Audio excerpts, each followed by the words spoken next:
वालेकुम। हैरत कदा में जो कहानी मैं आपके लिए लेकर आई हूँ, इसका उन्वान है चुड़ैलों की मलका और बच्चा, और इसकी मुसन्निफ़ा हैं सलमा साबिर। ये वाक़या हमारे खालू जान मरहूम ने सुनाया था। ये पाको हिंद की तकसीम से बहुत पहले की बात है। खालू जान ख़ुद तो यहाँ रहते थे। कन्या खालू जान का आबाई गांव भी था, लिहाजा अक्सर खालू जान वहाँ जाते रहते। खालू जान ने बताया कि ये वाक़या उनके गांव के करीब एक दूसरे गांव दानेवाल का है। वहाँ ये बात आम हो गई थी कि उनके कब्रिस्तान के इलाके में जिनों भूतों का बसेरा हो गया है। जैसा कि देहातों में ऐसी बातें आम तौर पर मशहूर हो जाती हैं। उस गांव से दूसरे गांव में जाने के कई रास्ते थे, लेकिन एक निस्बतन सीधा और छोटा रास्ता कब्रिस्तान में से भी गुज़रता था, जहां से अब लोग गुज़रने का सोचते हुए भी डरते थे। किस्सा यूं था कि उस गांव का एक आदमी शाम के वक्त वहां से गुज़र रहा था कि अचानक उसे किसी बच्चे या औरत के रोने की आवाज़ सुनाई दी। कब्रिस्तान में ये आवाज़ कैसी?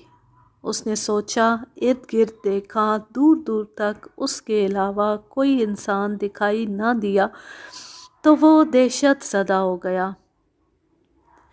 कब्रिस्तान के खामोश पुरस्रार माहौल ने उसकी दहशत को और बढ़ा दिया। वो खौफ के मारे तेज़ी से भागा तो उसे औरत या बच्चे के रोने की आवाज़ अपना पीछा करती हुई महसूस हुई। चनाचे उसकी रफ्तार और तेज़ हो गई। हाँफता काँपता जब वो घर पहुंचा तो उसका रंग हल्दी की तरह जर्द था और आंखें फैली हुई थीं। वो घर पहुंचती चारपाई पर गिरकर बेहोश हो गया। वो होश में तो आ गया, लेकिन उसके शदीद बुखार का इलाज गांव के हकीम से ना हो सका। इसलिए किसी पीर ने तावीज़ों और गंडों से उसका इलाज किया और वो ठीक हो गया। वो लोगों को अपनी आप बीती तो सुना चुका था। पीर ने भी उसकी तस्दीक कर दी कि उसने वहाँ से गुज़रकर गलती की थी, क्योंकि उससे चुड़ैलों की मलका नाराज़ हो गई थी, इसीलिए वो बीमार हो गया। वो तो छोड़ती ना थी, लेकिन मैंने बड़ी मुश्किल से राज़ी किया। वो फ़लाँ चीज़ों की नज़र मांगती है। चनाचे पीर साहब को वो चीज़ें मुहैया की गईं।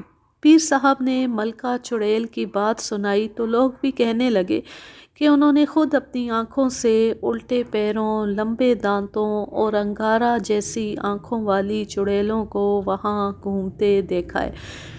एक बुज़ुर्ग ने तो यहाँ तक उड़ाया कि रात उसके पास चुड़ैल मलका की ख़ास कनीज़ इंसान का रूप धार के आई थी और चुड़ैल मलका का हुक्म सुनाया कि अगर किसी इंसान ने उसके सुकून में खलल डालने की कोशिश की तो पहले को तो मजबूरन छोड़ दिया, अब जान लिए बग़ैर नहीं छोड़ा जाएगा। इसके अलावा तमाम गांव वालों से खौफनाक बदला लिया जाएगा। उस बूढ़े की बातें सुनकर लोग इस बात पर मज़ीद यकीन ले आए और उसकी पहले से बढ़कर इज्जत करने लगे। अब तो वो कब्रिस्तान की तरफ देखना भी गुनाह समझते थे और उन्होंने मलका चुड़ैल की खातिर नया कब्रिस्तान बनाने का फ़ैसला कर लिया। कभी कभी उन लोगों में वहाँ जाकर देखने का तजस्सुस भी पैदा होता, लेकिन चुड़ैलों के इंतकाम का ख्याल उनका जोश ठंडा कर देता। एक रोज़ वहाँ किसी के यहाँ कोई मेहमान आया तो उसे भी मेज़बानों ने कब्रिस्तान वाली बात सुनाई। वो भी जिन भूतों पर यकीन रखता था, लेकिन जब रात हुई उसे असल बात जानने के तजस्सुस ने उठने पर मजबूर कर दिया। वो एक दलेर और ख़तरे से लापरवाह इंसान था। लोगों के मना करने के बावजूद एक कुल्हाड़ी और लालटेन लेकर चल पड़ा। उसे देखकर गांव के चंद एक जवानों की हिम्मत भी बेदार हो गई और वो भी माँ बाप के रोकने के बावजूद उसके साथ मिल गए। वो शख्स बोला, अल्लाह मालिक है, जो होगा सो देखा जाएगा। आज उन चुड़ैलों और उनकी मलका को देख कर रहेंगे, मौत तो आनी ही है। چنانچہ یہ قبرستان کے قریب پہنچ گئے۔ وہاں وہی پراسرار خاموشی اور تاریکی تھی۔ درختوں کے لمبے کالے سائے ہوا کے جھونکوں سے ہلتے تو محسوس ہوتا ہزاروں آنکھیں ان درختوں میں چھپی جھانک رہی ہیں اور ان پر اچانک ہلہ بولنے کو تیار ہیں۔ یوں لگتا تھا کہ خوف مجسم ہو گیا ہے اور خوف کا رنگ سیاہ ہے۔ لالٹین کی مدھم روشنی میں کوئی مٹیالی سی شے اچانک تیزی سے ان کی طرف لڑھکتی چلی گئی۔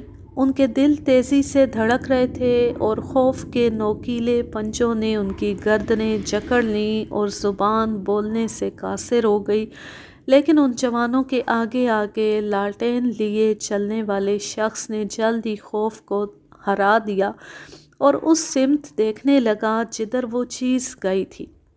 وہ اب قبروں کے درمیان پھر رہے تھے لیکن انہیں وہ شے کہیں نظر نہ آئی۔ اچانک ایک کی نظر ایک قبر پر پڑی جس میں تقریباً 1.5 فٹ کا سوراخ نظر آ رہا تھا۔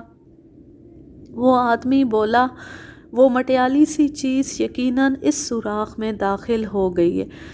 اب مسئلہ یہ تھا کہ آیا اس قبر کو کھود کر ابھی دیکھا جائے یا یہ کام صبح پر رکھا جائے۔ چنانچہ وہ سب واپس آ گئے۔ صبح اور لوگوں کو سمجھا بجھا کر ساتھ لیا گیا اور قبر کھودنے کے لیے پھاوڑا بھی۔ دن کی روشنی نے رات والے خوفناک ماحول کو ختم کر دیا تھا۔ اس شخص نے سوراخ میں جھانکا تو وہ شے اس میں موجود تھی۔ پھاوڑے سے اس سوراخ کو بڑا کیا گیا اور لوگوں نے ڈرتے جھجکتے جو کچھ دیکھا ناقابل یقین تھا۔ ایک انسانی ڈھانچے سے ایک 8-9 ماہ کا بچہ چمٹا ہوا غالباً سو رہا تھا۔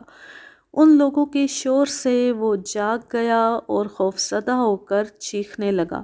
اس کے چیخنے کا انداز عجیب تھا۔ وہ ننگ دھڑنگ تھا اور مٹی سے لت پت، بال بڑے ہوئے تھے، آنکھوں سے وحشت ٹپکتی تھی۔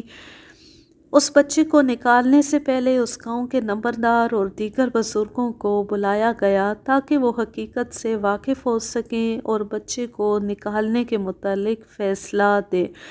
چنانچہ ان کے آنے کے بعد اس بچے کو نکالا گیا تو اب منظر اور بھی حیرت انگیز تھا۔ وہ ڈھانچہ ایک عورت کا تھا۔ اس کا آدھا حصہ گل سڑ گیا تھا اور آدھا حصہ بالکل زندہ عورت کی طرح تھا۔ یہ قبر جس عورت کی تھی اس کا شوہر بھی اتفاقاً وہاں موجود تھا۔ اس سے معلوم ہوا کہ ان کے گھر ایک نئے فرد کا اضافہ ہونے والا تھا کہ عورت چند روز بیمار رہ کر مر گئی اور اسے یہاں دفن کر دیا گیا۔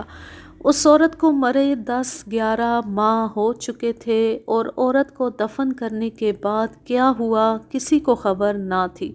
اس بچے کو نکالنے کے بعد قبر کو دوبارہ ٹھیک کر دیا گیا اور بچے کو اس کے باپ کے سپرد۔ باپ بچے کو چہرے پر حیرت انگیز مسرت لیے اپنے گھر لے گیا۔ اس واقعے کا نتیجہ تو ظاہر ہے کہ لوگوں کے خدا پر عقیدے اور پختہ ہو گئے اور وہ وہموں کو چھوڑ کر دوبارہ اس راستے پر آنے جانے لگے۔ اس کہانی کا ماخذ ہے سیارہ ڈائجسٹ، اگست سن 1972، اور یہ اپنی نوعیت کا انتہائی حیرت انگیز واقعہ ہے۔ کس حد تک سچا ہے یہ تو خدا ہی جانتا ہے۔ اب میں لیتی ہوں آپ سے اجازت۔ جانے خوش رہیں، شاد و آباد رہیں، ہنستے مسکراتے رہیں۔ اللہ حافظ، اللہ نگہبان۔